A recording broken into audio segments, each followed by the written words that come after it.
Kutipan Babat Tanah Jawi tentang Geger Pacino. Episode ke-73. Pasukan Madura tak memberi izin Panembahan Brawijaya masuk keraton. Sejak kepergian Trunomenggolo, semakin banyak orang yang dibegal oleh prajurit Madura. Orang-orang yang akan menghadap Sang Panembahan pun dicegat dan dilucuti harta bendanya. Sang Panembahan semakin jengkel kepada pasukan Madura. Juga mengingat bahwa sang kakak Pangeran Ngabei berada di dalam keraton. Sang Panembahan mengira semua atas persetujuan sang kakak. Panembahan tidak tahu kalau sang kakak hanya dijadikan simbol saja. Karena tak bisa menahan diri lagi, sang Panembahan mengirim surat ke Semarang. Utusan sang Panembahan telah berangkat ke Semarang. Namanya Surodiprojo dan Jayengrono. Kepada Tuan Komisaris dan Tuan Kumendur, sang Panembahan memberitahukan bahwa Kartosuro sudah direbut oleh pasukan Madura. Namun setelah menduduki istana, pasukan Madura banyak bertingkah.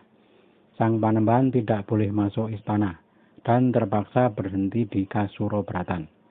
Pasukan Madura juga membuat rusuh dengan menjarah orang-orang yang lewat. Semakin hari ulah pasukan Madura semakin menjadi-jadi. Meriam dan gamelan milik sang Panembahan yang berada di istana setiap hari dibawa ke desa Solo yang berada dekat Bengawan. Di sana meriam dan gamelan itu dimuat ke atas kapal dan segera dibawa ke Madura. Sementara itu Pangeran Ngabei yang berada di dalam istana setiap hari selalu diberi janji manis oleh para pembesar pasukan Madura. Pangeran sudah memberikan semua barang yang dijarah prajurit Madura kepada Joyo Sudiro dan Joyo Prameyo. Kadang-kadang Pangeran Ngabei dibawa keluar naik tandu dengan payung kuning. Namun semua pengikutnya tidak memakai keris karena sudah dijarah pasukan Madura. Suatu hari di dalam rumah Pangeran Ngabei terjadi percakapan antara pangeran dan ketiga pembantunya. Patih Secomenggolo, Tito Manggolo dan Rekso Wacono cari dari Notokusuman. Berkata Pangeran Ngabei, Paman Notokusumo itu sekarang menderita di tahanan Kumpeni. Apakah dia tidak mengeluh kepada Kumpeni? Kalau saja dia mengeluh, mana yang lebih berat hukumannya, antara orang suruhan dan yang menyuruh? Para pembantunya menjawab, berat yang menyuruh. Pangeran Ngabei berkata, yang aku rasakan juga seperti itu. Kalau aku lihat apa yang dibicarakan oleh para pembesar pasukan Madura itu. Sementara itu Panembahan Brawijaya selalu menanti kedatangan balasan dari surat yang dikirim ke Semarang. Sang Panembahan menunggu-nunggu bantuan Kumpeni. Di pihak lain, pembesar pasukan Madura sudah mendengar berita bahwa Kumpeni akan datang ke Kartosuro untuk mengangkat kembali Panembahan Brawijaya ke tahtanya. Para pembesar pasukan Madura lalu berembuk di pagelaran. Sudah hadir lengkap para pembesar pasukan Madura. Joyo Sudiro, Joyo Prameyo, Kartorejo, Wangsengsari, dan Diposono dari Tuban. Diposono berkata, bagaimana pendapat kalian semua kalau sampai Kumpeni datang ke Kartosuro? Raden Wangsengsari menanggapi, mau apa mereka? Kalau kelak Kumpeni sungguh datang, kita lakukan saja perintahnya kalau baik. Diposono berkata, benar Raden, tapi tak demikian menurut saya. Kalau Kumpeni datang membawa surat dari Panembahan Madura, baru kita turuti perintahnya. Kalau tidak, tak apa kita lawan. Sampai mati pun tak apa. Wangsengsari berkata, besok saja kalau sudah pasti datang, kita bicarakan lagi. Sekarang, Paman Diposono, persoalan Ratu Maduretno bagaimana? Diposono berkata, kalau perkara itu saya tak ikut-ikut, terserah engkau saja. Raden Wangsengsari kemudian berkata kepada Raden Daramawongso, Raden, engkau berangkatlah saja ke Gumpang untuk menemui Kanjeng Ratu Maduretno. Katakan suaminya memanggilnya pulang ke Madura, karena sang putra selalu menanyakan ibunya. Dharmawangsa segera berangkat ke Gompang. Setelah melapor kepada Panembahan, Dharmawangsa diizinkan masuk. Dharmawangsa berkata, "Hamba diutus oleh para pembesar pasukan Madura untuk meminta adik Paduka Kanjeng Ratu Maduretno agar pulang ke Madura." Sang raja berkata, "Hei Bledug, tanyakan sendiri kepada tuanmu." Pada saat itu Ratu Maduretno juga berada di hadapan Sang Panembahan. Dharmawangsa kemudian bertanya kepada Ratu Maduretno, "Mari tuanku, suami Paduka meminta Paduka kembali ke Madura. Suami Paduka tidak tahan selalu ditangisi putra Paduka yang menanyakan ibunya," kata Dharmawangsa alias Bledug. Ratu Maduretno menjawab, "Hei Bledug, sampaikan kepada tuanmu sembah dan baktiku. Yang kedua, sampaikan permintaan maafku karena aku belum bisa kembali ke Madura. Situasi di sini belum pasti. Kanda Panembahan nasibnya belum jelas. Kelak kalau Kanda sudah menempati istana kembali, baru aku bisa tenang.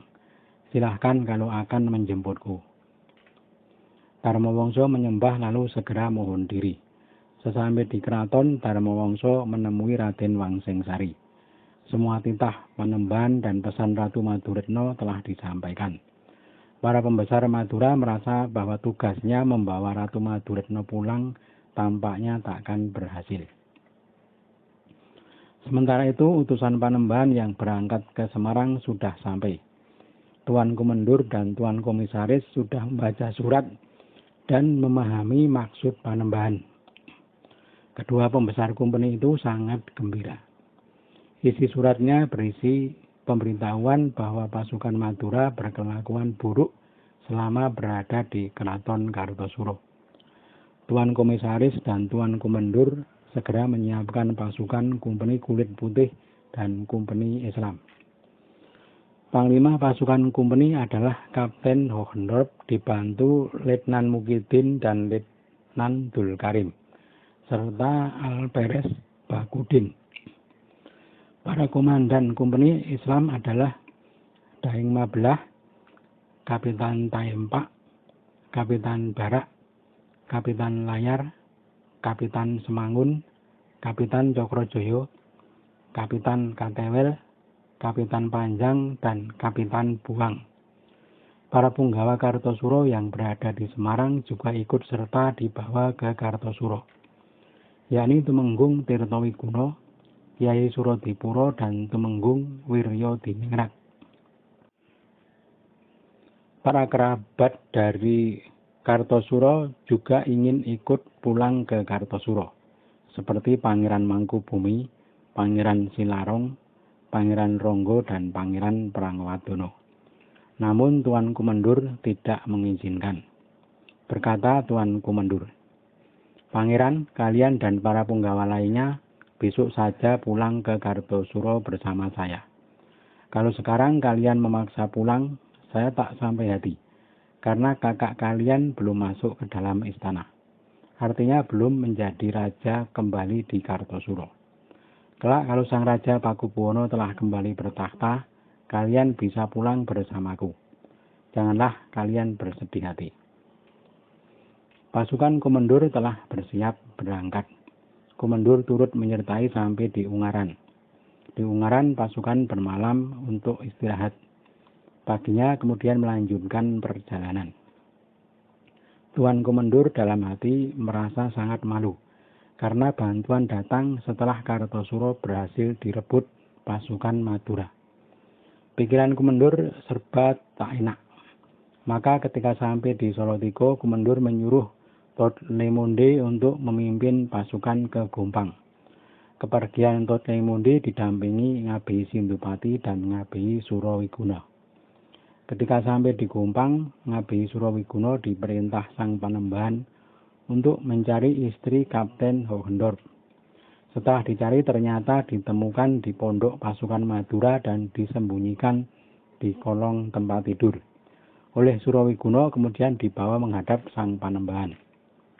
Sementara itu, yang hatinya sedang galau, Tuan Kumendur selama di Solotigo selalu menunggu kabar dari Kartosuro.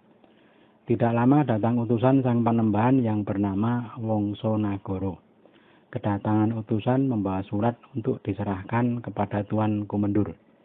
Surat segera dibuka oleh Kumendur dan dibaca dengan seksama.